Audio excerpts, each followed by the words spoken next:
Here we are, everybody. It is another episode of Let There Be Talk, brought to you by me, Dean Del Rey. How are you guys? It's Monday, April 13th, and we got a fresh new extension on the lockdown till May 15th, so here we are, inside for the ride. Healthy, thank God, and trying to stay sane, trying to keep my brain from going to dark places, and I hope you guys are too. You got to exercise. This is vital. You got to be doing some indoor exercising or slip out into the neighborhood with a mask on and gloves or whatever and get some walking on, get that heart rate up. That's what I'm trying to do. It rained here for like 3 days straight, so I was kind of locked into the house, and it started closing in on me. So Saturday, it was beautiful out, and I got out and I walked 5 miles. And it really helped. It really helped. It's funny. I always hear that one of the number one things to combat depression is exercise, and I know in the last 4 years of me going to the gym nonstop and a lot of walking, it does make me feel better. How are you guys doing? Did you have a good Easter? If that's what you do the Easter thing, right on. Good for you. You found the chocolate eggs. There was I told this story. Oh, I think I told it on the Garo episode, my old Harley boss. I did tell it. If you never heard that, go back and listen to it. I sat down with my boss at Harley Davidson. Before I did comedy, I was selling motorcycles. And while I started comedy, I was still doing it. But there was an Easter that the owner bought everybody a white chocolate bunny, and they were 1 pound. A 1 pound white chocolate bunny. And no one ate them. And each day, this is, you wonder where my diabetes came from. Each day around, I don't know, 2 p.m, I would just bust one open, a 1 pound white chocolate bunny, and I would fucking eat it.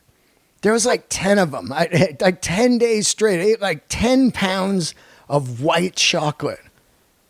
What a fucking lunatic. I wonder how I got diabetes. I love white chocolate. So I think it's the white trash of candy. I didn't know this, but when I was young, I would just, eat white chocolate. I loved it. And then people later look at you like you're weird, like, ugh, you're into white chocolate, you weirdo. I love it. Not anymore, of course. May 1st is going to be 4 years of no sugar. It's coming up on 4 years. Wow. This is episode number 525. It was recorded late January when I was in Las Vegas doing a residency of stand-up comedy at the Comedy Cellar at the Rio Hotel, one of my favorite comedy clubs in America.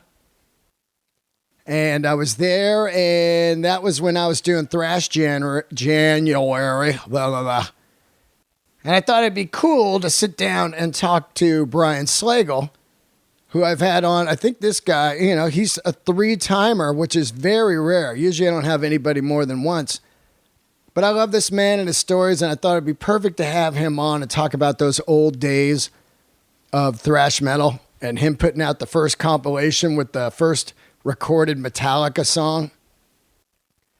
And I didn't put it out right away because I decided to save it. I felt like we did 4 Thrash Januaries in a row, 4 Mondays in a row, and I didn't want people to be like, all right, enough of the thrash metal if they weren't into thrash metal, and I didn't want people to just skip over episodes. And then once I interviewed Adam Dubin, the director of Murder in the Front Row, which came out last week, I realized this is a perfect timing to put Brian's out because it's a great 2 weeks in a row of promoting Murder in the Front Row coming out on DVD April 24th. And I want to give that film as much glory as I can because it's absolutely fantastic. It's a huge part of music history. And even if you don't like thrash metal, you will love this film. You will be like, what the hell? How did this happen?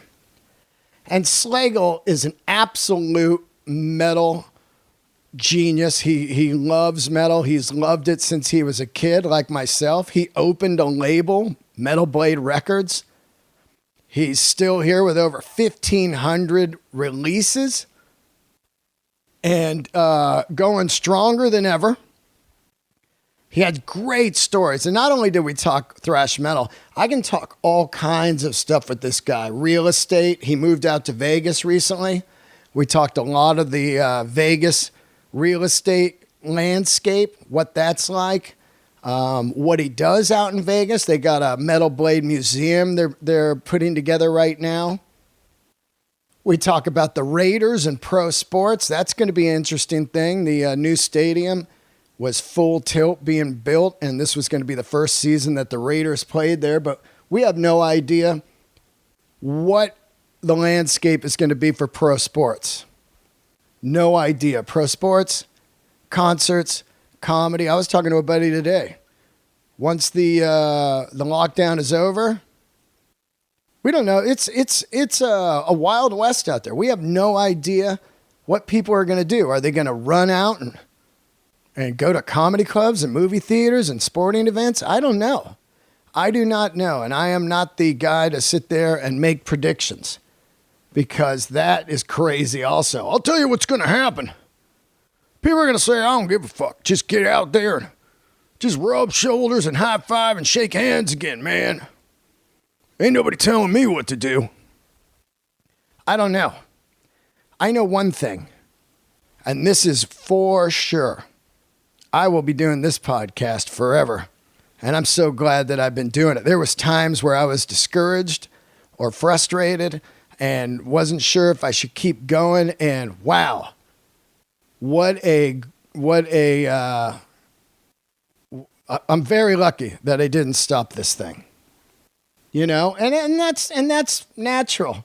Doing something for almost 9 years, 525 episodes. You want to make sure that you're still putting out quality stuff and the people dig it. It seems like it's starting to get bigger and bigger, which is cool. And right now, I'm just happy that I'm providing a show for people that are on lockdown.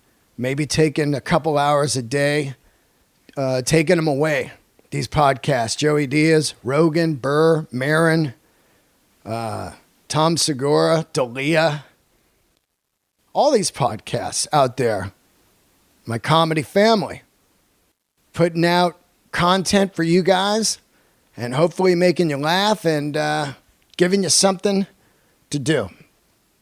Speaking of that, I put out 2 bonus episodes this week. I've kind of upped the ante on Patreon because I really, really appreciate everybody over there supporting this show. So I'm trying to put as much content as I can on there. And I put one out yesterday talking about TV evangelists, a couple new records by The Strokes and a band called Rookie. And I also talk about the film Road Warrior. So that's out on Patreon right now. And this is the new episode here with my man Slagel. Before we do that, real quick, let's give a shout out to the Patreon people. Heath Bradley. Thank you so much, Heath Bradley. Rocking it with a donation. Andrew Duffel coming in. Matthew Gruba or Grubba. One of the two. Daniel, just a solo name like Prince. Daniel, my brother.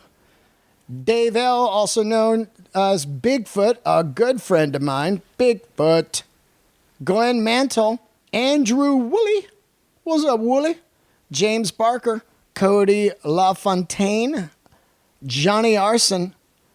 Joe Soldezzo. Luigi Lamatani.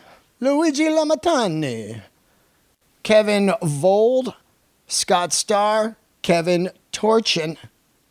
Adam Roscoe. Frankie Mancuso. And Lou Delia. Richard Geeter. And the mayor of the Del Raisers, Mark Brunot. This is Quarantine Radio. That's the new name for it. Quarantine Radio. God, that's a good name for a second podcast. Quarantine Radio. Not bad. Not bad. I'm thinking about doing a shirt. If you guys saw on Instagram, my quarantine, stay safe out there with the gas mask, that shirt. Thinking about doing that. So light it up on Twitter if you are wanting to do a pre-order on a shirt. Let's see what we get on that. That'd be kind of cool. I'll give us something to wear inside the house. Okay. I love all you guys. We got the candles fully lit right here. Fully lit. Speaking of lit, I don't know if you're having a hard time sleeping or if you got some aches and pains or if you got a lunatic dog. CBD Lion. It's time for some CBD products, and CBD Lion is the best. Third-party tested. This ain't that truck stop CBD stuff. This is third-party tested, 100% organic, clean CBD products. CBDLion.com. Use the code DEAN for 20% off right now. I've been using the topical lotions on my neck, my wrists, and my knees, and I use the tinctures to sleep like a baby. CBD Lion is the goods. They got it for your pet, too. If maybe your pet's just sick of you right now. He's just like, what are you doing home still?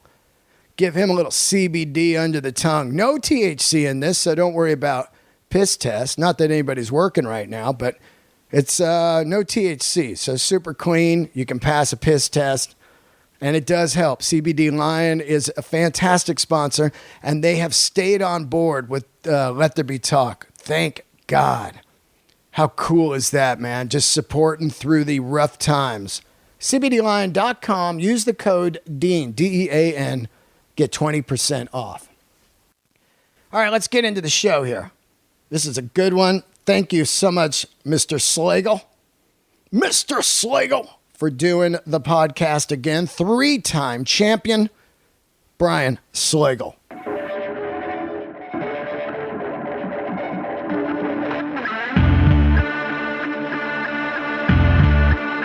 Third time. I believe that is correct. We did it a long time ago at your place out in Thousand Oaks. Yes, sir.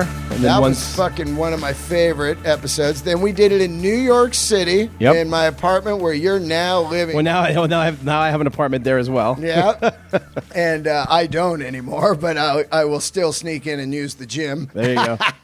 And now we are in Vegas, your other hometown. Introduce yourself, my man. I am Brian Slagel, the chairman, CEO of Metalblade Records. That sounds very corporate, but an absolute metal king and good friend of mine and comedy fan who came down to the Comedy Cellar to see me. Didn't even tell you.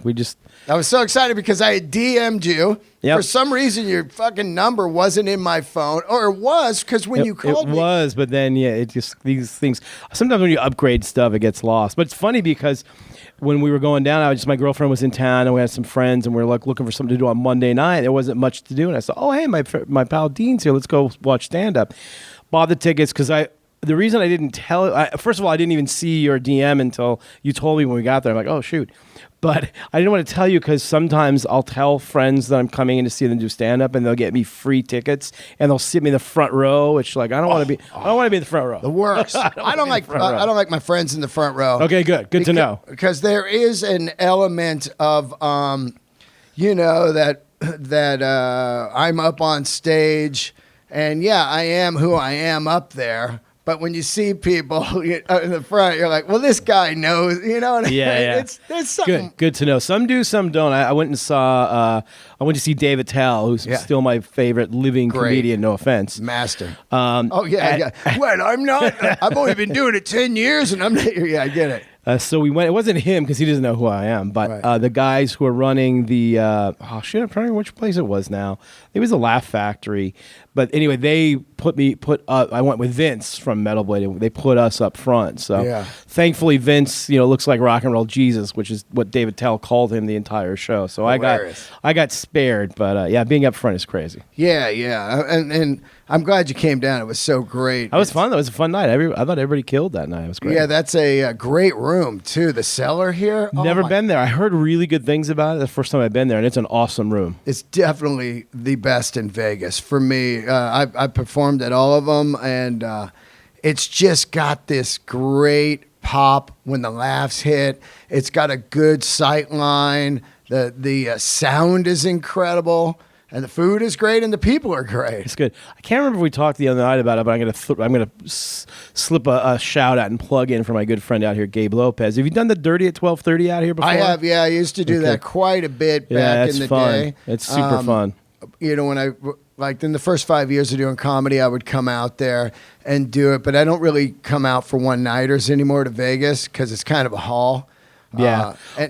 And I love coming here for it's like a residency. Yeah, but see, what you can do is what people do, because it's at 12:30, it's a free show at South Point, so you can do your set and just pop over there and say hi. And Gabe's an awesome dude. And it's a super fun thing to do. So anyway, there's my little shout out. I've done the theater there quite a few times with Joey Diaz. That's a great theater. Jim Brewer does that place all the time out there. So it's actually a pretty cool thing. But I've been to every comedy event space here. Yeah. And that's the first time I've been to the Rio one, but it's cool. It has the feel of a New York or LA comedy club, definitely. It's just like their Village Underground room. Yep. I have you here because Thrashawary, which is now Thrashawary. I don't know how to thrasherize February. But. Yeah. And this episode will be out on my birthday. So I will be 54 years old. When's your birthday again? February 3rd. That's right. I'm the 14th, so we're Valentine's Day. Yeah. Yeah, so that'll be the day after the Super Bowl, so we'll see. Hopefully the 49ers will be there. They should be. Yeah, we'll know tomorrow. Yes, sir. We'll know tomorrow. Yes, sir. But I thought how this came about was I was in San Francisco seeing Dead and Company on New Year's Eve, and it really... I really can't imagine the Grateful Dead not being in my life now, such a San Francisco thing that I couldn't stand growing up in the thrash metal world. Right. And I really sat there and thought about like these two bands, the Grateful Dead and Metallica. They're both arena acts right now still, and they're both 0 hit songs. They both did it their way, complete grassroots. And to think about that happened twice in San Francisco is mind-boggling to me. To think about the Dead, who the record companies are like, these guys don't have songs. We don't give a fuck. Look how they look. We don't understand hippies. And then the same thing happened when thrash metal started to happen. And you look at Metallica and what was going on at that time. And to think that they did it exactly the same way without having any there's no relationship with the Grateful Dead except for being in San Francisco. Yep. And they like you said, they kind of grassroots, both things, grassroots. 100%. No MTV, no hit songs, none of that stuff. And, eventually Metallica had some stuff and the Dead as well. But yeah, you're right. The trajectory of both bands, even though completely different genres, completely different fan bases, were very similar from the same area, even though Metallica did start in LA. Right, exactly. Yeah. But obviously they had all their success in Frisco. Yeah, and two bands that are playing right now at a high level. It's crazy.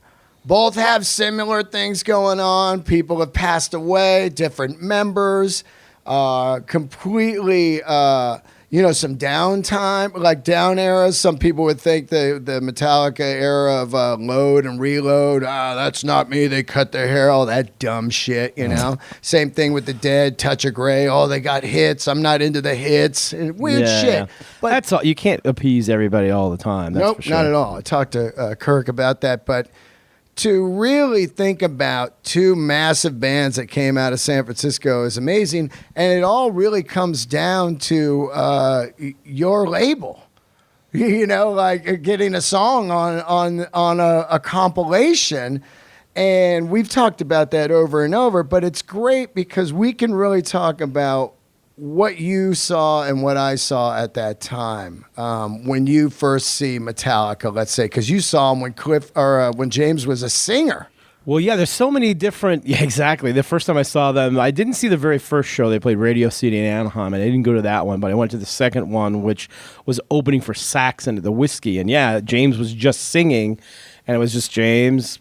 Dave was playing guitar, Lars on drums, and then Ron McGovney on bass. And their set consisted of mostly Diamond Head covers. They did a cover of a song called Blitzkrieg by a band called Blitzkrieg, and Hit the Lights. I think that was their whole show. Yeah, but it was interesting because they were pretty good. But you could definitely feel James was super uncomfortable up there. He's a shy guy anyway, right? And having him singing and just singing there is now, of course, it seems so weird, right? Like I've just seen him for so many years. Which makes no sense for him to be doing that. But he did it for the first couple of gigs, and then finally, let me put the guitar on. So might be weird better. Because considered, I've said this, other than Malcolm Young, considered one of the greatest right-hand rhythm mans of all time. His right hand is what every kid tries to do. That, you know, and it's so funny to think, what if they would have made it without him playing guitar? Yeah, I don't think. I mean, he's the tour de force of that band, you know, and just writing and everything. So I don't think that would have lasted too long. I'm not even, you know, I should go back and ask them again why. I can't remember why he wasn't playing guitar at that point. There was a reason. I'm sure, you know, you can Google it and it's probably up there somewhere. Yeah, he I'm definitely sure played guitar, you know. Yeah, I mean, he wrote the song, because the original the original song on Metal Massacre, and you guys can Google that story as well. But it was just James and Lars. James played guitar and bass. Lars played drums, and then Lars' friend Lloyd Grant played the lead, and that was the original version of Hit the Lights, first song they ever recorded. So yeah, he was playing guitar, obviously, and played guitar on the demos. But for some reason, that first show he didn't play guitar. I don't know. Well, it's funny because when I talked to Death Angel, they didn't have Mark when they started. Yep. And then when I talked to Rob last week, I said, what was the point of getting a front man? Because at the time, the two bands that they worshiped, Slayer and Metallica, both had people that played instruments, not a front man. And he said, well, we loved Maiden as much as we love Metallica, but we loved like Saxon and Priest. Priest. They had the front man, and the front man could scream, and they wanted to go that, which is pretty interesting to think about. By the way, it's funny we're doing this podcast today based on the whole San Francisco thrash scene, because I was at NAMM yesterday and I spent a good chunk of time with Mark Oseguedo. I ran into him like 3 times. I ran into Gary Holt 3. It's hard to run into somebody once at NAMM, let alone 2 or 3 times. I saw Gary Holt like 3 times, and I saw a guy wearing a Ruthie's Inn t-shirt, which was really amazing. Oh, that had to be Craig Bearhorse. I'm not sure. I don't know who it was, but I saw him wearing the shirt. I go, dude, that shirt is amazing. And he came up and he goes, I knew you would like this shirt. Yeah, so, yeah. It might have been him, but that was pretty awesome. So it's kind of very apropos that we're doing this today after all that thrash metal stuff going on yesterday. Did you see Murder in the Front Row? Because I saw it. I haven't seen it yet. In fact, I filmed something yesterday with the guys who did that for something that we're still nobody's sure of what it's going to be. But I still have not seen it yet because the premieres that they did in LA and San Francisco, and I think they did one in Vegas too. I wasn't around. I was on the East Coast. And then, of course, I was on the West Coast where they did the East Coast ones. So I've not seen it yet. However, everybody I know that has seen it said it's amazing. It is amazing. So I'm super excited. I know there's a release date for it coming out properly and on, you know, whatever streaming and DVDs and whatnot. So yeah, I'm excited Heidi to see and it. I went. Who works for you now? Yes. My old landlady. Yeah. She's not old, but No. she was my landlady. Yeah. And how great is that, man? It's so cool. Perfect job for her. Oh, I know. It's such a small world. Yeah, she's great. That came through Susie Cole from Apple Music, who is good friends with Heidi, and we just kind of hanging out. And then at one point she said, hey, she's looking to maybe do something else. So I was like, oh, and the timing was kind of perfect. So it worked out great. She's awesome. Now, back in the day when I know we all know the story of I've had. If you don't know Brian's story, I've had him on twice, and it's an incredible story. But when you were seeing the Thrash Metal, because I was in the ground zero of San Francisco, were you coming up to San Fran at all, Ruthie's Inn and stuff? Oh, of course. I saw a zillion shows at Ruthie's Inn and Your Place, The Stone, and a million other things. So, being in L.A., first of all, I didn't realize there was any scene anywhere, and I found out the scene in L.A. a little bit prior to the scene that was happening in San Francisco, and that was Motley Crue and Rat and, Bitch, and that's, when Metallica just first started out. Then we started hearing that there were some of these bands up in San Francisco, and just, I was a tape trader, and obviously I knew I had the first ever heavy metal fanzine, and then, the fanzines came from up in the Bay Area as well. So with Ron Quintana and all those guys. Yeah. So we started seeing stuff up there. So I went up there pretty early on, and I went to I think Ruthie's Inn was probably the first show I went to up there, and it was Exodus and who knows how many other bands were playing up there. And it was amazing. And, coming from L.A. where it was a bit of there was a good metal scene here with, metal stuff like Bitch and Steeler and, Rat was heavier at that time. Yeah, they were. A bunch of other bands. But the scene up there was a lot heavier, and the kids were cooler. They were way more into the European style of stuff that I was into. And then what really changed was I did a Metal Massacre showcase in San Francisco at the Stone. Oh, you did? Yeah. Whoa. And so it was going to originally it was going to be Bitch, Sirathungal, and somebody else. And Sirathungal dropped out, and somebody else dropped out. So I asked the Metallica guys, like, "Hey, you want to come up and do a gig up in San Francisco?" Like, "Yeah, sure." So we all drove up. And there's some, I know their name. No, I don't think I know their name. I think I do know their name, but I won't disparage them. But the opening band was horrible.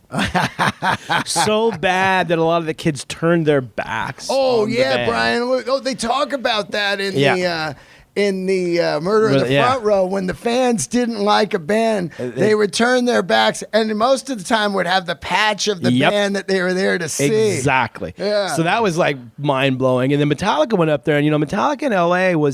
they weren't quite fitting in because they were just too heavy. Some of the Troubadour, I remember, would not book them anymore because they said they're a punk band, they're too heavy, we don't do punk shows here. I'm like, they're not punk, they're metal.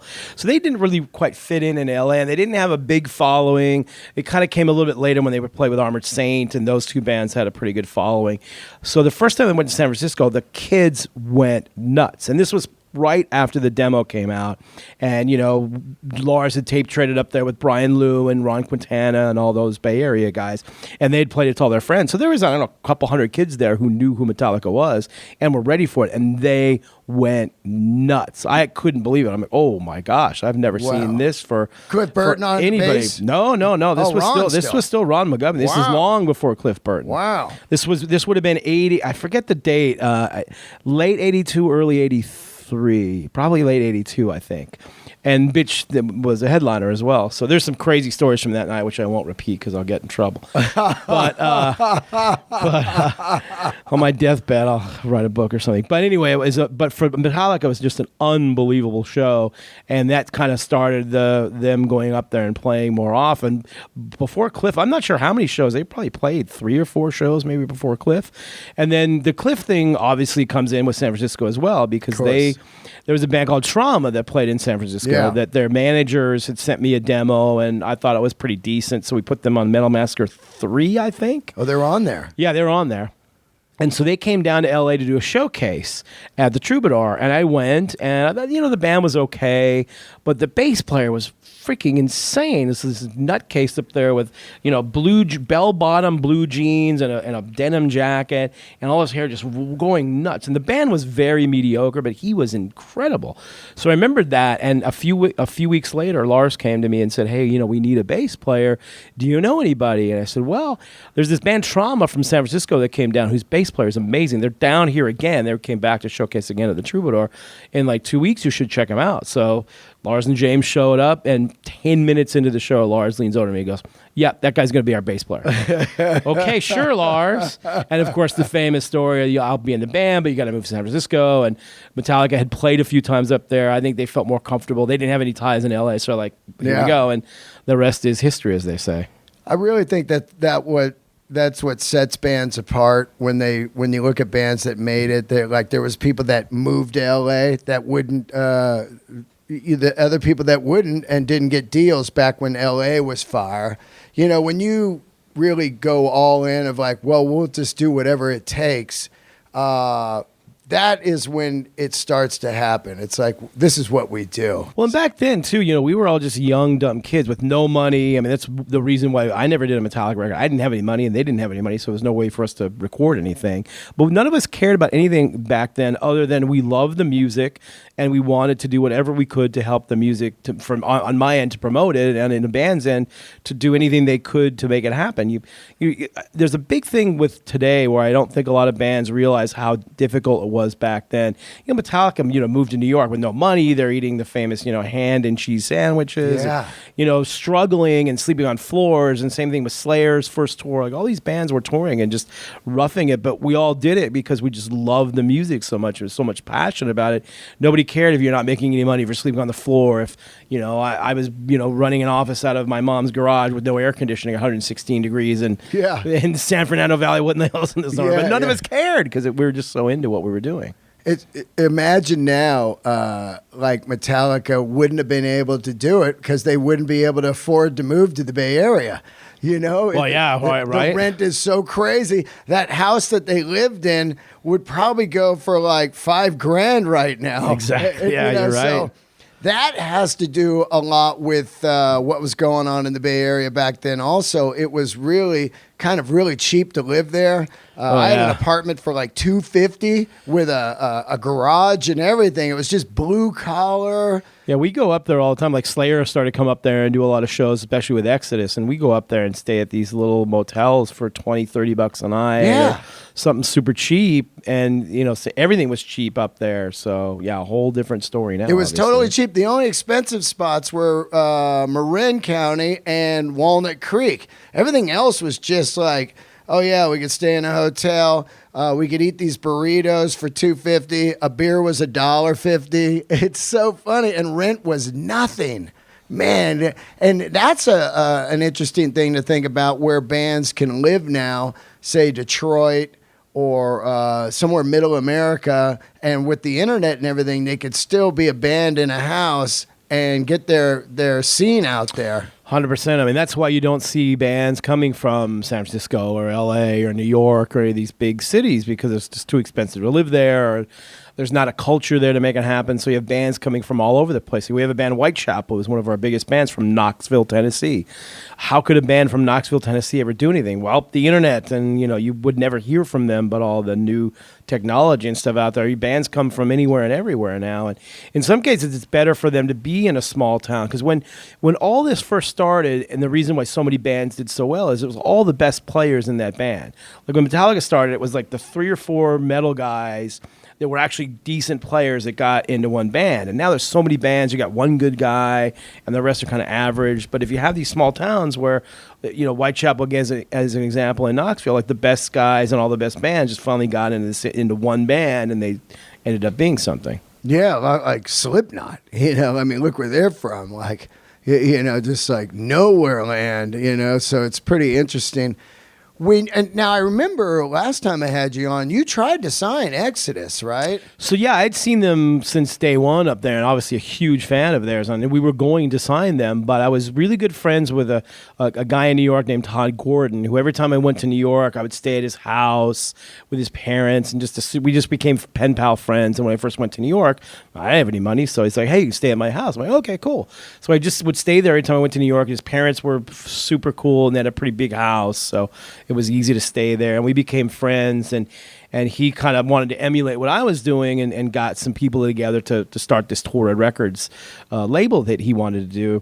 And he was interested in Exodus as well. And I remember he said one day, "Hey, do you mind if I do the Exodus record instead of you?" And I'm like, "Yeah, sure, why not?" You know, we're all the same thing. It's like, "Hey, that's great. You know, you've got some money guys, and you want to do it, so that's fine. So go ahead and do it." So that's why we ended up not doing it. Oh my God, it's craziness. That's funny. Like, hey, you got Metallica. We're gonna go with Exodus, Bonded by Blood. Yeah, what a record, huh? I know. I mean, I love that band, and they were so great. And Paul Bailoff, rest in peace, was just an unbelievable frontman character, like you name it. The guy was incredible, and that whole band was just so phenomenal.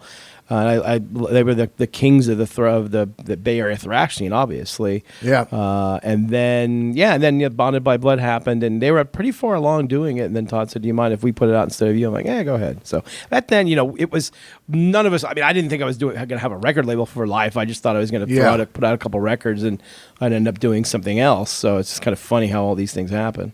I think that's one of the key things of this scene, and is guys like you, because labels, they did not know, they were not going to sign any of this stuff. There's no fucking way. You walk in, first thing a label always says is like, let me hear the songs, for radio. Well, the labels didn't even know that any of these things even existed. I mean, that's really the impetus for why I did the first Metal Massacre and the successive ones as well, because the major labels couldn't care less about metal. And same thing in whether it was in Johnny Z in New York or whoever was starting these independent labels, because San Francisco, New York, LA, the major labels they're like, metal's dead, it's never gonna come back, nobody cares. It was big for a minute in the 70s, and now disco and all whatever was pop music is happening, and that wasn't until 4 or 5 years later that everybody got involved and it became a big mess. Yeah, that is just wild how slow they slept on that, Yeah, and then unfortunately by the time they got involved, it kind of ruined so many great bands. Exodus being a great example. You can look at Exodus or Metal Church or so many great bands, Sacred Reich, Flotsam and Jetsam, that started out really great metal bands in that early 80s scene on independent labels with amazing stuff. They all got signed to the majors, and the majors didn't know what to do with them, and kind of they don't have the infrastructure, they don't understand it, so they sign the band, and then they go, well, they're looking at that old world thing of like where you sign a band and then you get it on the radio and they tour. So if they don't know how to get it on radio, or they don't know the other way of promoting this type of band. And that's where the genius came in of these bands and the grassroots effect of getting it out there, tape trading and fanzines and nonstop touring. Yeah, absolutely. And that's what created this huge buzz and this huge scene happening. And then all the bands, the only two bands really that went to majors from our scene, from the metal scene, that did really well were Metallica and Slayer. Everybody else went and had some form of success, but we lost 20 some odd bands in the 80s to the majors, and none of them aside from Slayer and Metallica did anything, and they all ended up coming back to Metalblade at the end of the day, so which was kind of a bummer. But it's still, you look back on that whole scene and it was so many great bands. Especially the early part of it was just phenomenal, and especially I didn't live in San Francisco obviously, but I spent so many weekends up there because that scene was just so crazy. And Ruthie's Inn was still one of the craziest spots I've ever seen a show. Like some of those shows were it was just a small little grungy place, but the kids there were just nuts. I mean, pits and... The pits were crazy, man. It's so nuts to think about. I was talking about that with Rob from Death Angel. Like the club owners, they had to be going like, what the fuck? They're trashing our joint. Yeah, but the dudes that ran Ruthie's were such great guys. They were super into the scene. They loved the vibe. They knew just to let the kids do what they're going to do and it'll be fine. And, it wasn't the best, nicest place ever anyway. You break something, it's like, well, that's the same with the Stone, anyway. Man. Bobby Corona and Freddie Herrera that owned it, they're like, yeah, they were really like these cool older dudes that are like, yeah, these kids are having fun. Fuck it. They never went like, you're out of here. Never. No, I probably went to 30 shows at the Stone. I mean, there was tons of shows that we went to. We had all our bands would play up there, and other, even down the line towards the late 80s, there were a lot of great shows. It was a great room. And then we had the Mabue across the street. Yep. I didn't go to too many shows there. I went a few. That was more probably punk rock sort of stuff, which I liked a lot, but I didn't go to that many shows there, I don't think. Did you ever go to the Metal Mondays at Old Waldorf? Absolutely. Yeah, absolutely. Same here. And it's funny to talk to Kirk Hammett because he was like, he feels that two things really made the scene happen full on. One was Metal Mondays. Yep. And he goes, win every Monday, and that's where we all hung out. And the second thing he said was when Saxon played the Stone, all these people that didn't know each other but were fans of this type of music were all in the same room, and it was like, whoa, look at these other people from like Northern California, like Santa Rosa and Petaluma and Novato. And here's some people from Fremont, and here's some San Jose people. They're all into sax. And he said that really was kind of the day he felt like, oh, wow, man, there's other people out here like me. That was a really similar story in L.A., which was the Michael Schenker Group show at the Country Club in December 1980. That was the show where my friend John Carnarvon saw this 16-year-old kid from Denmark wearing a Saxon T-shirt in the parking lot named Lars Ulrich, and we all three of us became friends. But I talked to so many people, like the Armored Saint guys were there, the Slayer guys were there, all the other, McGovney and Hetfield, and all, like everybody was all there. Nobody knowing each other at that point. Right. And we all later would go on. But that was a sold-out show where you go like, wow, there's all these kids here who look like us, and they kind of the same, in kind of underground young kids. So that was a similar sort of experience there in LA too. I was at the Schenker, that same tour he played in San Francisco, and it's funny to think about the underground buzz on Schenker at the time, coming from UFO, for a guitar player. I think that was like the first kind of guitar player that was like solo, where you were like, we got to go see this. Isn't that crazy? Like just a guitar player. Because nobody else did that. I mean, obviously you had all the great guitar players in the 70s, Blackmore and Iommi, but they never went out on their own. And then Schenker was still my favorite guitar player of all time. He was in UFO, and I loved him in UFO. Then all of a sudden he's doing his own thing, and the records are great. Yeah. Fantastic. You wanted to go see that. That's wild, though, to think, right? It's like Michael Schenker. And then later on, we start getting into like Yngwie and all these guitar players that were one-man guys, And then Satriani, which is funny to talk to Kirk Hammett, because he said Satriani and Justice for All was their answer to like Satriani and these guys that were killer players. They're like, wait, we're not getting recognized as killer players. Let's do something really intricate and weird, a prog metal record, so people go, holy shit, these guys can play. Yeah. Isn't that what that was their thing? Like, we're not getting enough fucking glory here. Yeah. Well, I think it was also just an anti, just to all the hits and everybody writing hits. And in the 80s at that point, it was all the hair metal and all that stuff. So let's go completely opposite and write 10-minute long, crazy, complex songs. And yeah, you're right. They were also becoming really great players, and I don't think people have ever, maybe some of the fans do give them credit, but I'm not sure they ever have gotten really the kind of credit they deserve as to how good they really are, especially Lars. People trash him all the time as a drummer. The guy's freaking amazing. Oh, yeah. Like, give me 5 other drummers that are better than him. I mean, these guys shit on him all the time. Like, I never seen a band that has such a huge fan base, and also the same people talk shit about him. It's like, what are you doing, dude? Well, I was talking to somebody the other day, and this is when I realized like how amazing to this day how amazing Metallica is live.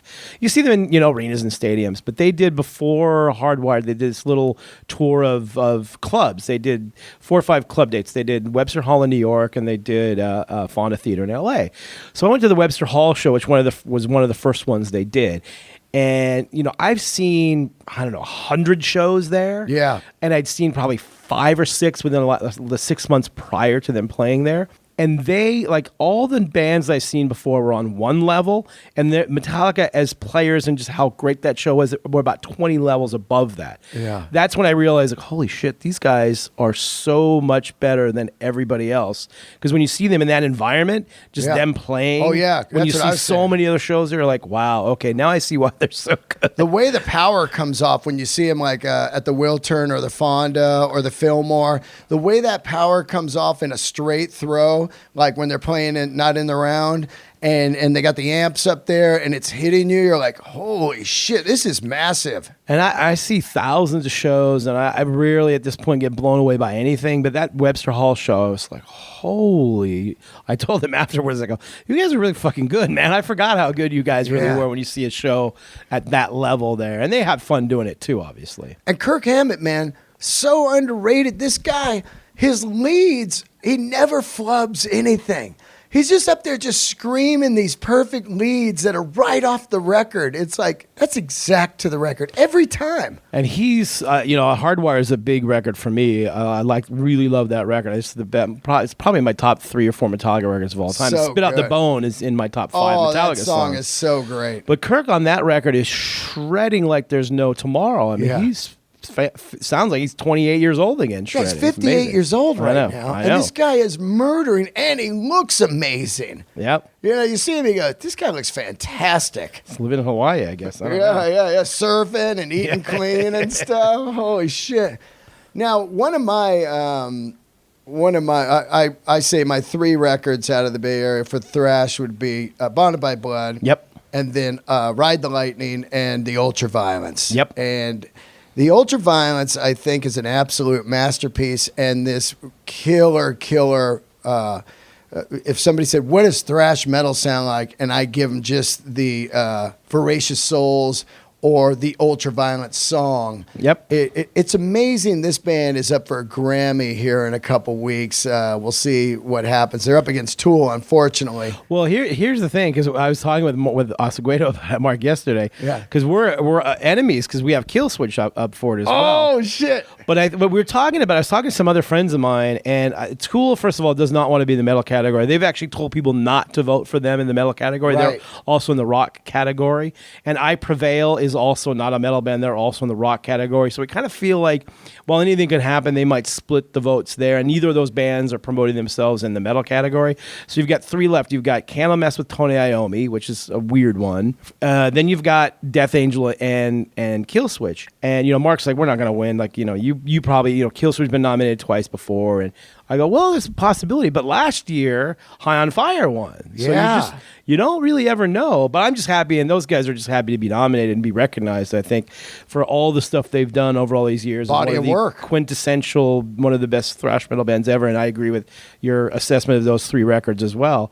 And they're such great guys, too. So they are. And Mark said a great thing on stage when I saw him. He said, hey, man, just being nominated, we won. It doesn't matter what happens. Yeah. We won. To be recognized this deep into the career of 35 plus years of playing thrash metal and to be nominated for a Grammy. And as much as some people go, oh, fuck the Grammys or the Rock and Roll Hall of Fame, they can all say that stuff. But what it does is it boosts this great vibe in the band of like, man, we've been out here and we're finally recognized. Yeah, I mean, look, I agree. And I've spent years on the board of NARIS and the Grammys. I was part of the people trying to fix it so stupid stuff wouldn't happen, and they still mess up a lot of things. They're like, why is I Prevail in this category? But nonetheless, it still is a pretty nice stamp of approval, and same thing with the Rock and Roll Hall of Fame for bands to be getting in there and being recognized, like you said, because a band like Death Angel, I mean, everybody in our scene's going to go, whatever. But for them, that's a lot of people that go, Grammy nominated band. Oh, this is a big thing now. So yeah, and it also boosts this new record, Humanicide, that they got out, which is fantastic. Yeah. Now it gets some other ears on the record that were like, oh, those guys still around. I was wearing a Death Angel shirt 2 days ago at the airport when I went to go interview Kirk. I had to fly home real quick. And this older black guy at TSA, he was like, man, frolic through the park, dude. And That's awesome. It was a great example of what Brian Lew said. He was probably my age, the TSA guy. Brian Lew was saying that, like, when we were going to thrash metal shows, we didn't see any race. We didn't see any kind of anything. It was just, we just saw another person like us, a fan. Well, that's, I think, metal in general. I talk a lot about how this scene and just the people in the scene. I'm friends with people in, other walks of life that do other things, whether it's, the restaurant business or the plumbing, whatever it is. Hockey. Hockey. And there's a lot of people that aren't great people in all those other industries.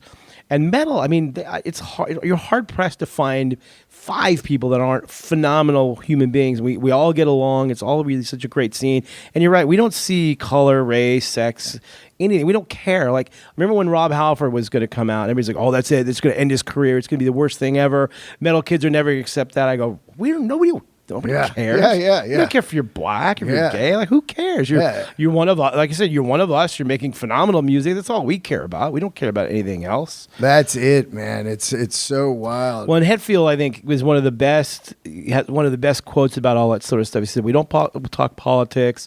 We don't talk religion because those are dividers and not uniters. Yeah. And we want to all be united." And I think that's kind of the way we all see it, basically. Yeah. I believe that, especially in a time right now of the most volatile political landscape out there. Yeah, right. It's pretty amazing how, perfect example, I could just say one thing on this podcast and I'll just get like 50 insane emails from just crazy people that are full-blown fans of mine. And then I'm like, hey man, like, why would you email someone just on one thing of how I felt, you know? So it is wild. And you guys, comedians have it tough because in a way you're one of the last bastions of real free speech where you can still get away with saying a lot of stuff. But I've noticed even lately that like just stuff like you just mentioned, like you say something that's against somebody for some reason, you get all these people to start freaking out. It's like it's comedy or whatever it is. It's just somebody's opinion.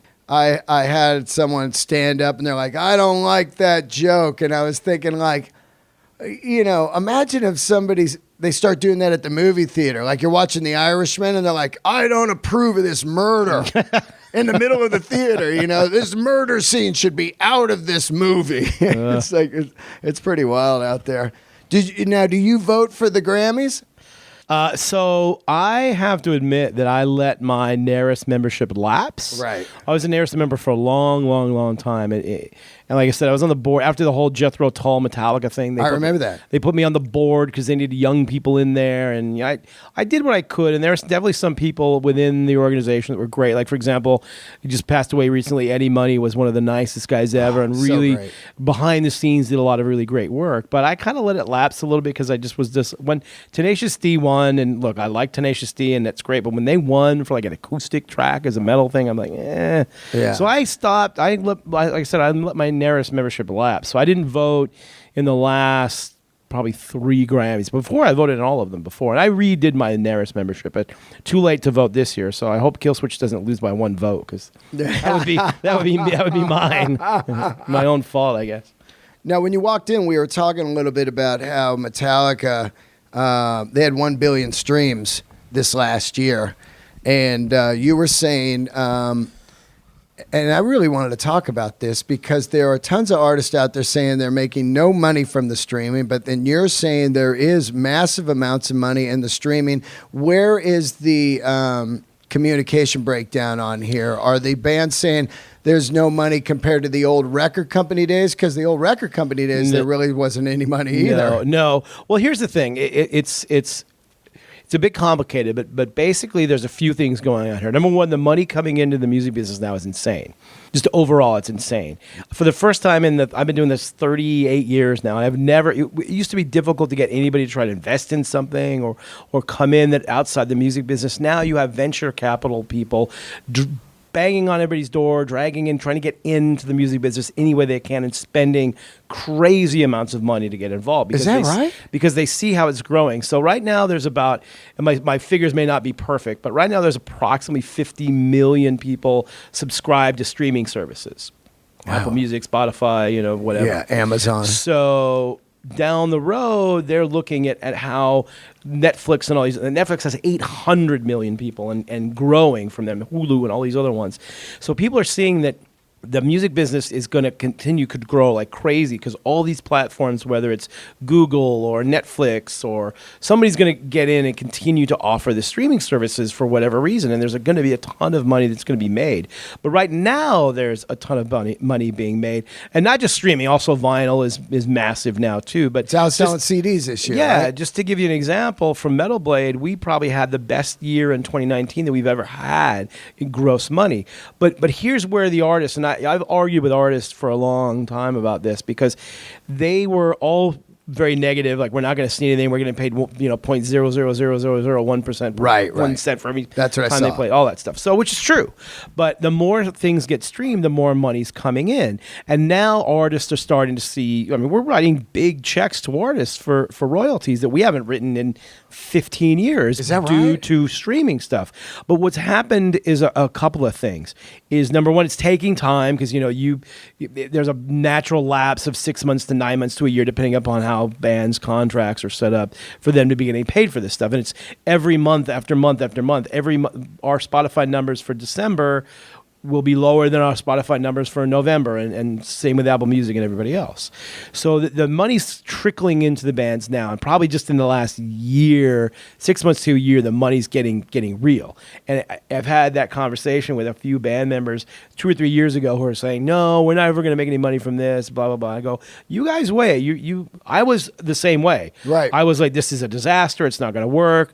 I was on a panel at South by Southwest 3 or 4 years ago. I was the lone record company guy. It was the Spotify people and the RDO people and, all these streaming people. And they were saying, we're trying not to steal everybody's money. And I said, look, I have friends in the UK who had small record labels that did a deal with Spotify, and they went out of business because they lost all their catalog sales. And they said, we don't want to be that, yada, yada. But anyway, they have come up where it's a whole separate thing now, where people are still buying physical product, but spending $10 a month to go listen to whatever they want, right, whenever they want, which is great. Yeah. And as long as they're listening to our music, then all of us are making money. But I think the big discrepancy here is that a lot of these older bands, and a lot of these bands, especially on major labels, have very old, antiquated deals that don't even have this sort of thing in there. That was the Def Leppard suit, because there was no digital era back then when they signed the contract. Yeah, so like a normal royalty rate back in the day would be like 12% or 14% for a band, because you have to manufacture the CDs, and there's just not a lot of fingers in the pie, whereas streaming is a whole different thing. There's and a no lot of manufacturing. But a lot of these major labels were saying, well, we don't have to change the contract, and they're paying these bands out 12%. And in addition to that, the major labels were all investors in Spotify and were making money on top of that.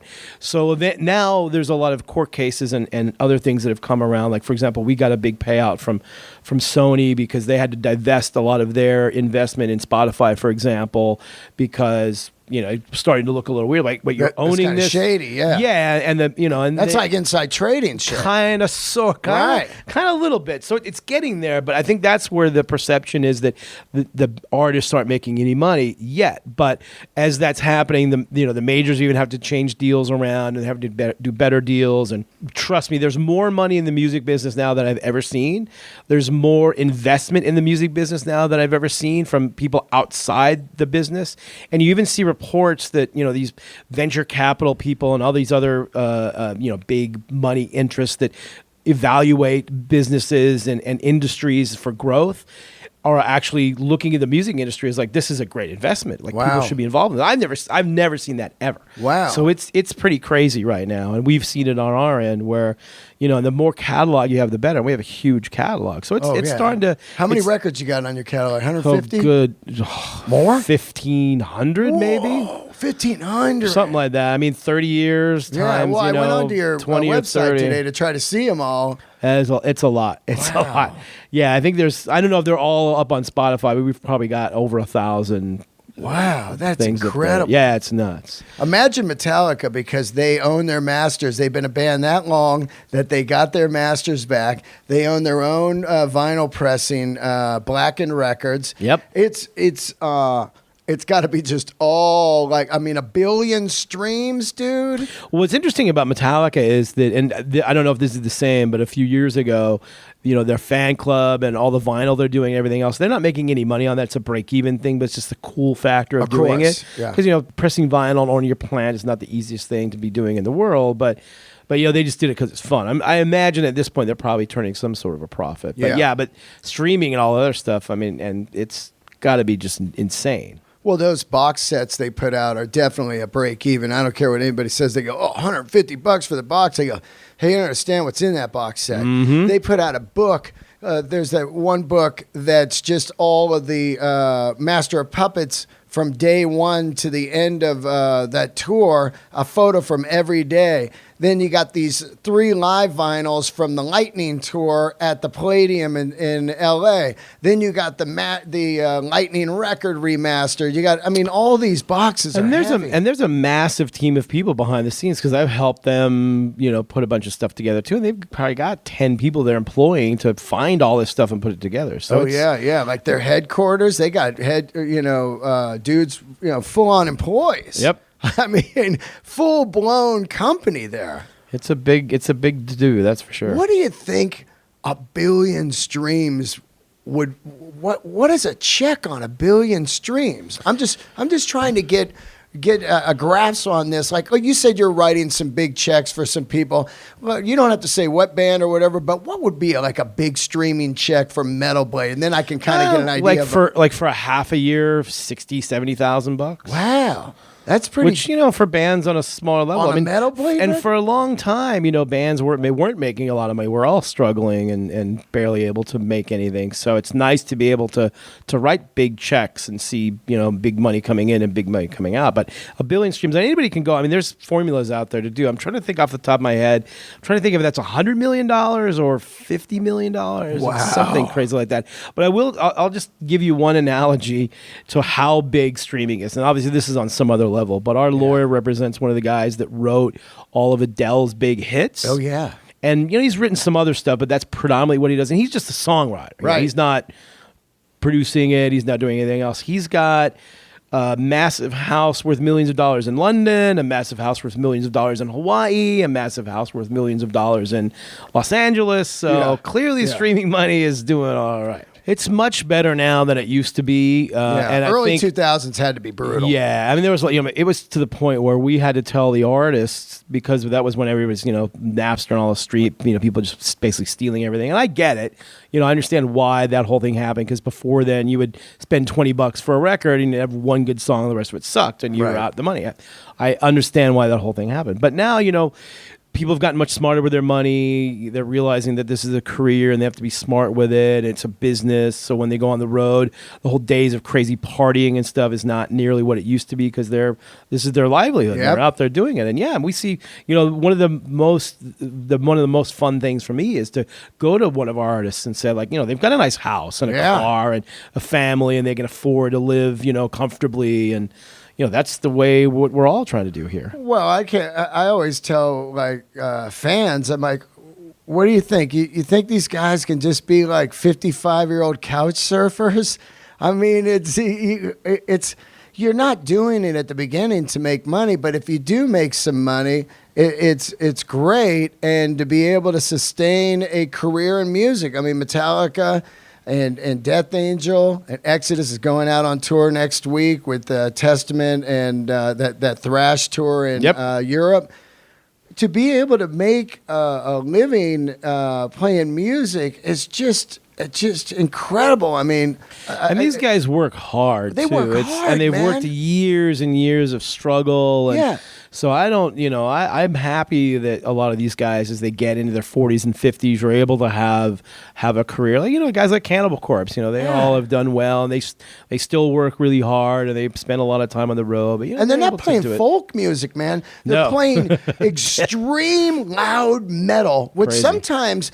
I was at a racetrack yesterday driving these Ferraris, and there was a car in the background, and it was just like, moo, and I was like, God damn, that's loud. And then I think about, like, Metallica, who's on stage, they tour more than ever now, and it's loud every fucking night. They're moving their bodies. I got that herniated disc in my neck. They're in their late, Kirk Hammett 58, Hetfield, I think he's like 59 or something. They're in their late 50s playing. They're not Crosby, Stills, Nash and Young, man. They're playing metal. Well, look at Maiden. I mean, Maiden. They're in their early 60s, and they're running around, and they sound and are playing amazing. We just saw Maiden. Yeah, you and I. You went multiple nights, and always. It could be one of the greatest tours in the last 20 years. Yeah, I've had a lot of people, we were talking about Ricky Rackman before, and he was like never a big Maiden fan. He saw them live for the first time like a year and a half ago. I was like, I can't believe how great these guys are. They're amazing. Maiden's always been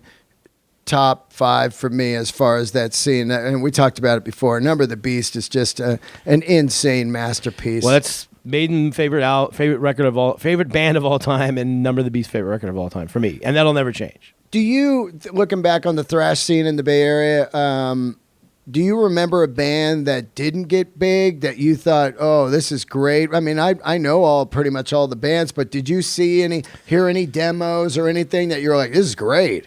I don't know. I think, luckily most of the bands that were really good there, and I mean, it's like anything else, there's 20 bands there, and the top 4 or 5 have a career. It's the same in any sort of scene. So I think I come from a different perspective where, sure, could there have been a few other bands up there that might have been bigger for a longer period of time? Sure, but that's kind of the natural.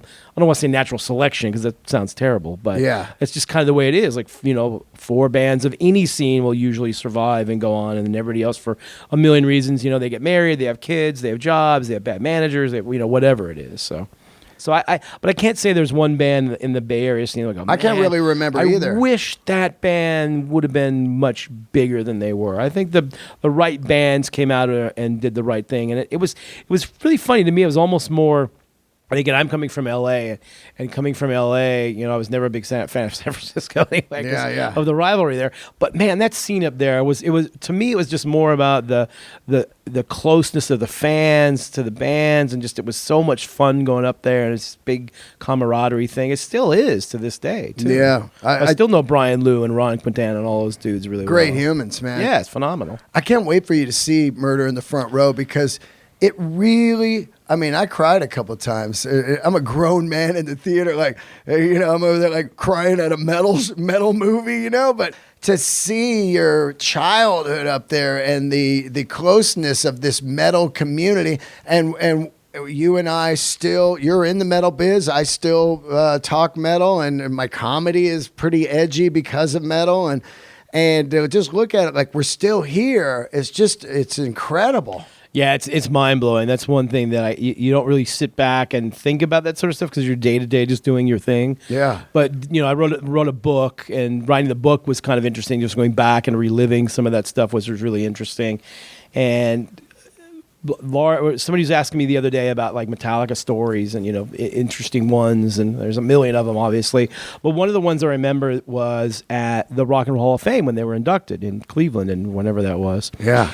And so the night of, they had a big party at the House of Blues in Cleveland, and and the one good thing about them doing it in Cleveland as opposed to New York is there's nothing to do in Cleveland. Yeah. So we all kind of hung around together because there was really nowhere else to go. Yeah, yeah. So about 2 or 3 in the morning, it just ended up being me and Lars, and we'd all had a couple of adult beverages at that point, and we just sitting around, and we kind of looked at each other, and Lars just looked at me and goes, "How the fuck did all this happen?" Because he was 16, I was 18-year-old, just 2 kids that were running around in music stores buying music and listening to records at each other's houses, never in a million years thinking that he would be in one of the biggest bands of all time and I'd have some career doing being in the business thing. It is weird. So that was one moment where both kind of like, yeah, how the fuck did this happen? That is crazy. That is. What are the crazy odds? I know, right? I mean, what are the odds? And that you guys are still friends. Yep. And both alive. And I look at that same thing as I was interviewing Kirk Hammett. I was like, man, I've known this guy fucking, almost 40 years. And you're just looking at, and it seems so long ago, dude. So long ago. Yeah, it does and it doesn't. It's weird. Like sometimes I think back to especially the early starting out days. It does seem a long time ago, but then it also sometimes seems like it's just gone by so fast. Like, wait, how did we get here? Yeah, it does go by fast. But if you look at the first 5 years of thrash metal, it's a blur to me. I'm like, wow. I mean, I just kind of remember Kill 'Em All, and then I remember Ride the Lightning came out and Bonded by Blood was out there, and I was like, oh, whoa, this is just next level. And then next thing you know, Master of Puppets is here, and they're on the Aussie tour, and then Cliff's gone, and there's a whole, like, what the fuck just happened? It was just like in a matter of like a blink like that. And so long ago. It's just wild. And it's funny because it did take Metallica, like we think now, is like they went from nothing to stardom really fast. But it was a lot of years of struggle. And, the first album came out. It had a big buzz underground. People were like, whatever. Mainstream didn't really care. And Ride the Lightning came out. And it's just the funny thing about Metallica. People thought they sold out on Ride the Lightning. I know, right? Because they had acoustic guitars on there. Yeah. In the scene, a lot of kids called that record Ride the Light Bulb. Right, yeah. Because, they've sold out. There's acoustic. That's still my favorite Metallica record. I'm like, so great. But they've, back then it was a whole different vibe. It's just funny. It was like Bonded by Blood's the record. This is acoustics over here, Oh, it's funny, man. Yeah, it's a wild thing to think about. And also, it's just interesting how intertwined everything is, because then now you come to, Slayer after Hanneman passes. Insane. Who's the guy that comes in to replace him? Gary Holt, who could not have been the most perfect guy to do it. And another, this kind of L.A., San Francisco, Bay Area thrash, all kind of melding into one big thing. Yeah. Did I see you at the last Slayer shows? Were you there? Yeah. Oh yeah. I went to the last 3. I went to the Vegas one and the 2 LA ones.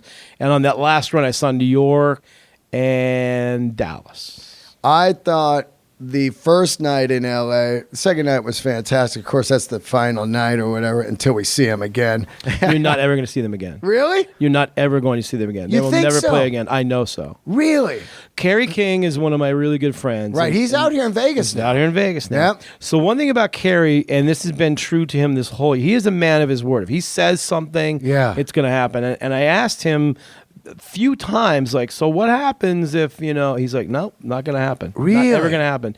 Slayer will never do another live show. And like I said, he's a man of his word. I would be shocked to my core if they ever did another show. Wow. Whereas, all these bands come back and do stuff here and there. I would be absolutely shocked if they ever did another show. Right. Because he's going to continue on doing stuff, obviously. Yeah, I get that. It seemed weird, though, because like in the last 2 months of the tour, all of a sudden their manager was all of a sudden kind of like, well, they're not touring anymore, but they never said they wouldn't maybe do some one-offs or something. No, see, all that stuff got kind of mixed up because I had heard that same thing, and I went right up to Rick Sales and said, what are you talking about? Right. And Karen, they said, no.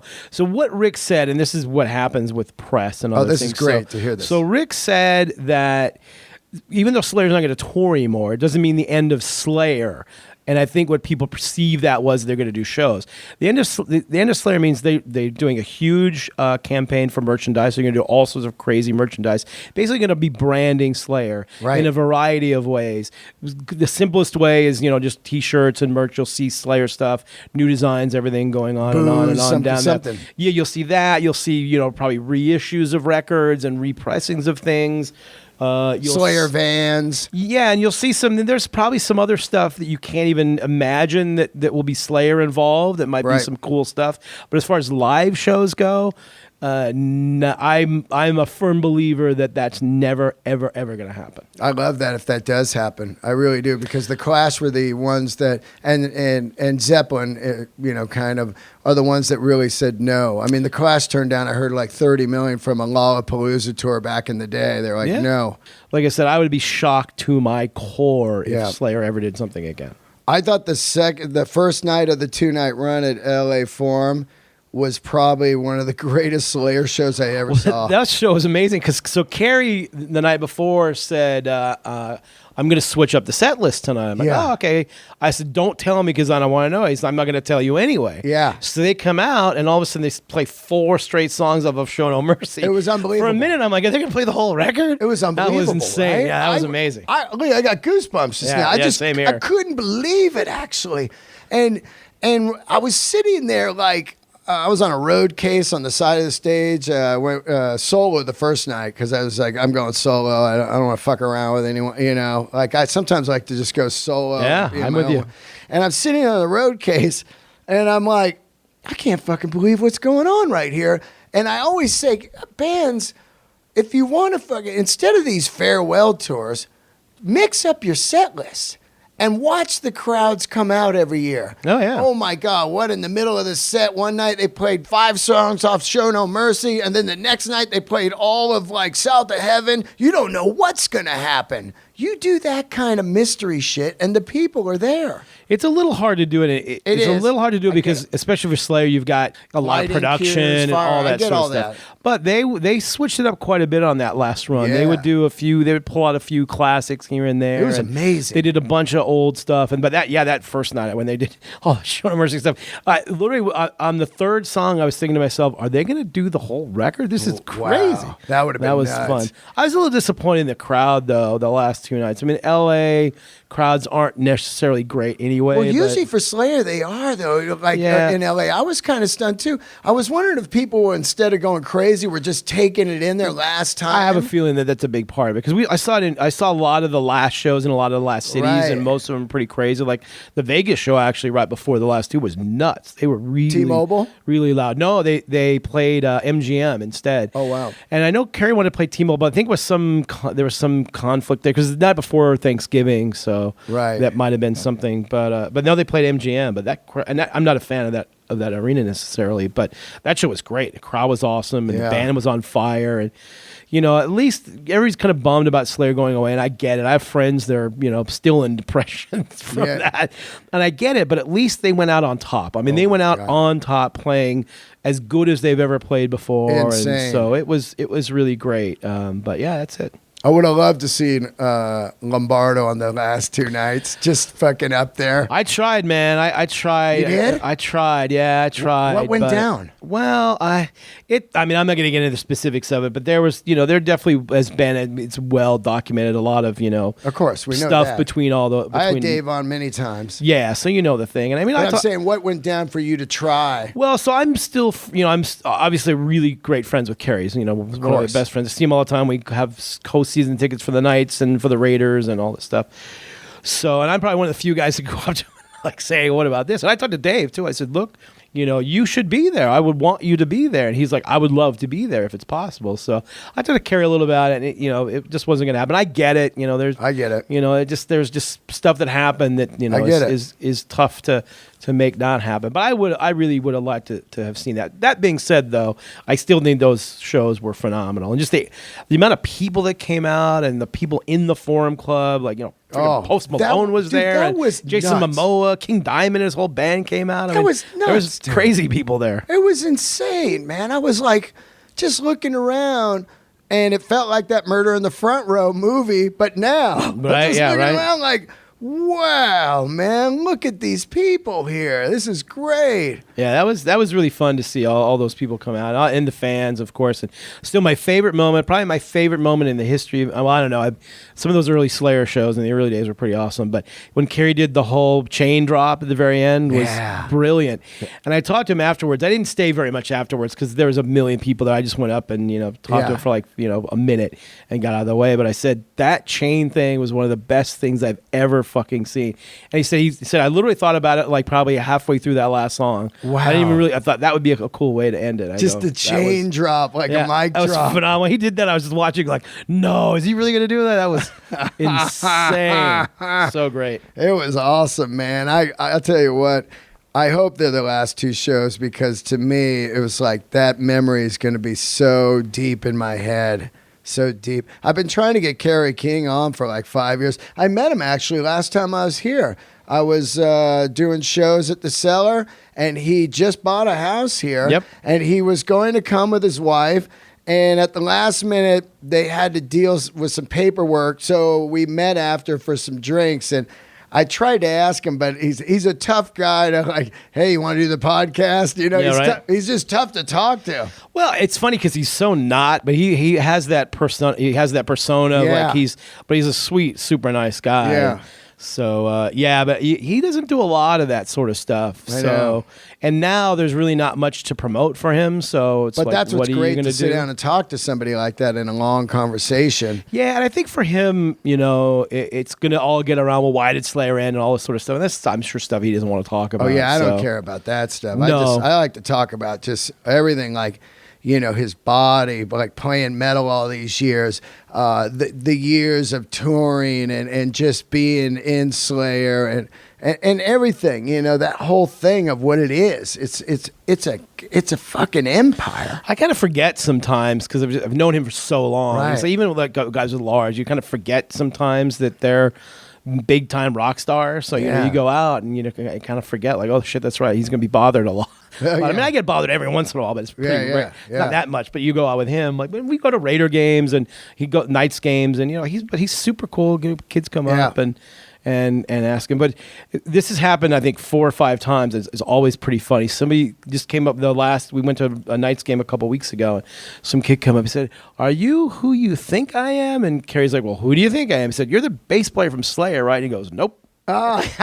And he'll go, I'll give him enough rope. Like if they figure it out, it's fine. But if he's I go, yeah, I don't blame you. Yeah, I was like, damn it, I thought for sure. And I was like, I was gonna say something. I'm like, I'm just going. Yeah, nope. Nope. Yeah, you part timer, you. Yeah. It's not worth giving in to the part timer. Because if he's a true fan, then you go, yeah, that's who I am. All right, let's get the photo and get the fuck out. No, and if they come up and they say, hey, Carrie, can I take a photo? Yeah. I mean, no matter where you are, as long as he's not, have a mouth, a spoon or fork in his mouth eating, right. He's totally fine with that sort of stuff. But kids a lot of times will be afraid and they'll ask me, like, is it okay? I go, yeah, it's fine, no problems. We going to get this King Diamond on the show? Yeah, so that's going to happen. Oh, my God. I can't even believe it. That's going to happen. It's going to be a long one because he likes to talk, so it might be a 2-parter. I would talk to him for 2-parter. I talked to him for 3-parters. Right. Once we get closer to the record coming out and stuff, he'll start to do some more press and stuff. It'll be so great. We'll just fly out to Dallas. Yeah. We'll eat some food, and then we'll go see the King. That's it. That's the way it goes. And then Merciful Fate this summer, you going to go? Of course, I have to, right? Six shows. I'm not sure how many I'm going to go to, but I think they're doing 6. Let me know what ones you're going to go to, and I want to try to go. Yeah, it's going to be awesome. I've been kind of in the background trying to make this happen for a long time, and we talked about it for 5 years now. Yeah, I mean, it was going to happen, then it wasn't going to happen, then it wasn't going to happen. Now it's finally happening. So, and now it's booked, so it's definitely. Why no Hank Sherman? No, it's Hank Sherman's Michael Denner. Yeah. Well, I think the big part of it is just health. Oh, I got you. That's like one of the. I know guys in the biz, Yeah, I mean, we were really so bummed because we really wanted to try to do this because Timmy was not well. Timmy Grabber, the bass player, he was not well, and we knew that. And Joey Vera's going to play bass, but we wanted to have Timmy come out and at least do a song or two at the very end. But he succumbed a little bit too soon, so that's unfortunately these guys starting to get old, and this stuff starts to happen. Shit, do you know?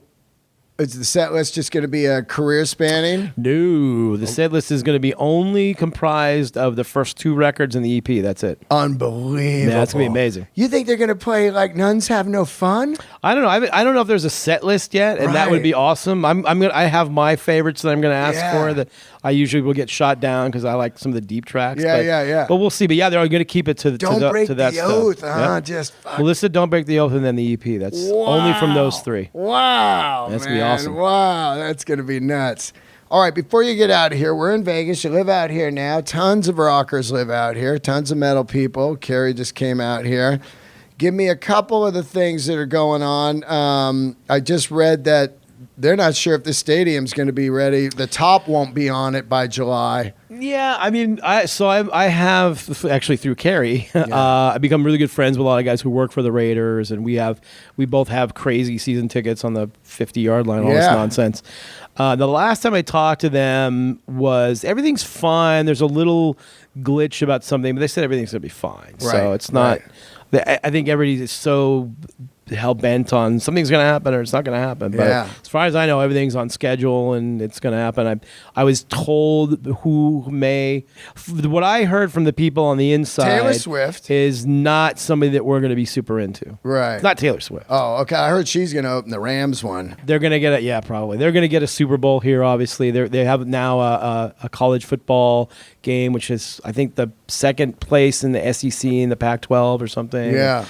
There's a bunch of stuff going on. There'll be a lot of concerts. I mean, it's Vegas is a destination point for all these big bands and stuff. Yeah, Tool played last night. Did you go? No, I didn't go. I was at NAMM, so I missed it. But the only bummer for me though is I like the fact that there wasn't a stadium here. Yeah. So we would see bands that would normally play a stadium like at the MGM. Play at T-Mobile or MGM. So now obviously that's kind of like Paul McCartney played at T-Mobile. I saw AC/DC, the last Brian Johnson shows at MGM. Yep, Metallica played there as opposed to the stadium. Stones played there back when I was working for them. They played there 2 nights. I know, and they canceled the first night, which I had tickets for, thank you very much. And then I didn't go the second night because I went to go see Ghost. And that was the night that Ghost had their blow-up thing, so I should have gone to see the Stones. But I did see them I did see them in New York. Granted, the stadium, but we were in the little crazy, whatever, the snake pit place. Yeah. To Cindy Crawford, so that was fun.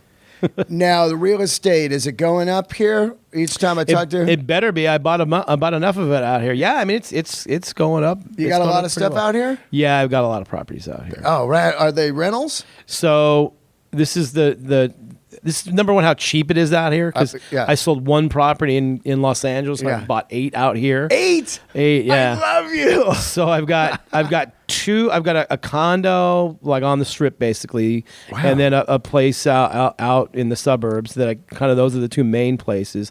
Then I have a place that encompasses, well, right now it's the Metalblade Museum, but we're going to move that into an actual physical, actual public area that's going to probably open hopefully somewhere through 2020.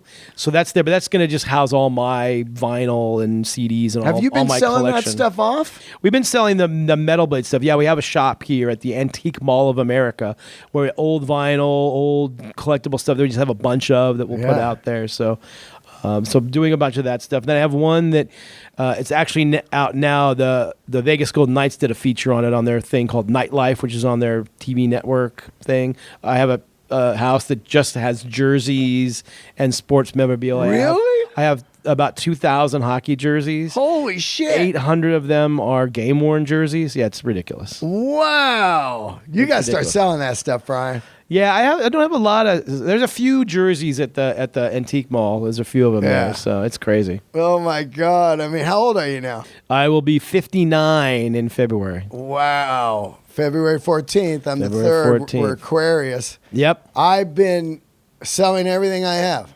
Really? Yeah, I'm going down to nothing.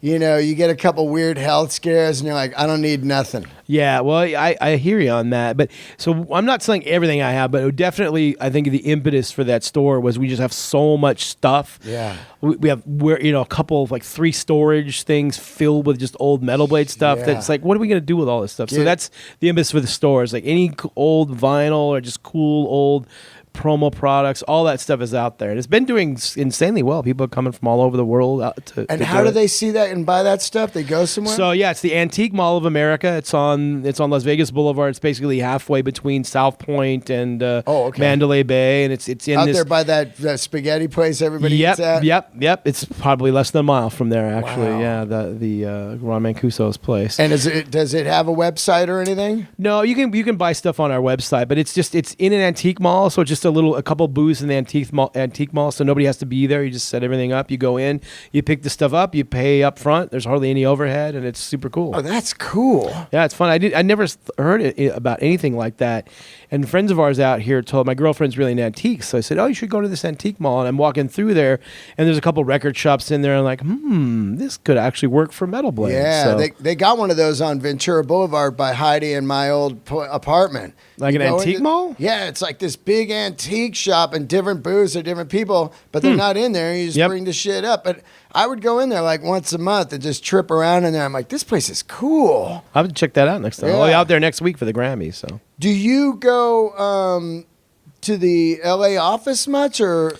Yeah, I mean, probably not as much as I should, honestly. But I try to get out there at least a couple times a month and spend time there. But it's the weird thing about living in Vegas, though, is I still have my place in New York too, but I see so many people here, way more than I would see in LA or even in New York, because everybody comes through Vegas. Right. And I'm either 5 minutes or 15 minutes from the Strip. So somebody comes in, it's like, yeah, let's hang, no problem. Whereas, New York's a little easier, but LA is like, yeah, hey, I'm in Hollywood. Well, I live in Redondo. It's like, I'll see you in 3 hours. That's brutal, right? So it's really great being out here. I found I'm getting a lot more work done. I'm just seeing people and networking way more out here than I ever would even in LA. Now, did you put out Jim's comedy record? We did Jim Florentine, Don Jameson, and we did the metal record or the rock record that Jim Brewer did. Oh, yeah. Yeah. And how are those selling? Pretty good. It's funny. Like, comedy is not, I just did it for fun, and we'd never done it before, so why not? And we did it, and when we first did it, it didn't do so well because comedy's not a big seller. Right. But now as time has gone on with the streaming stuff is really helping.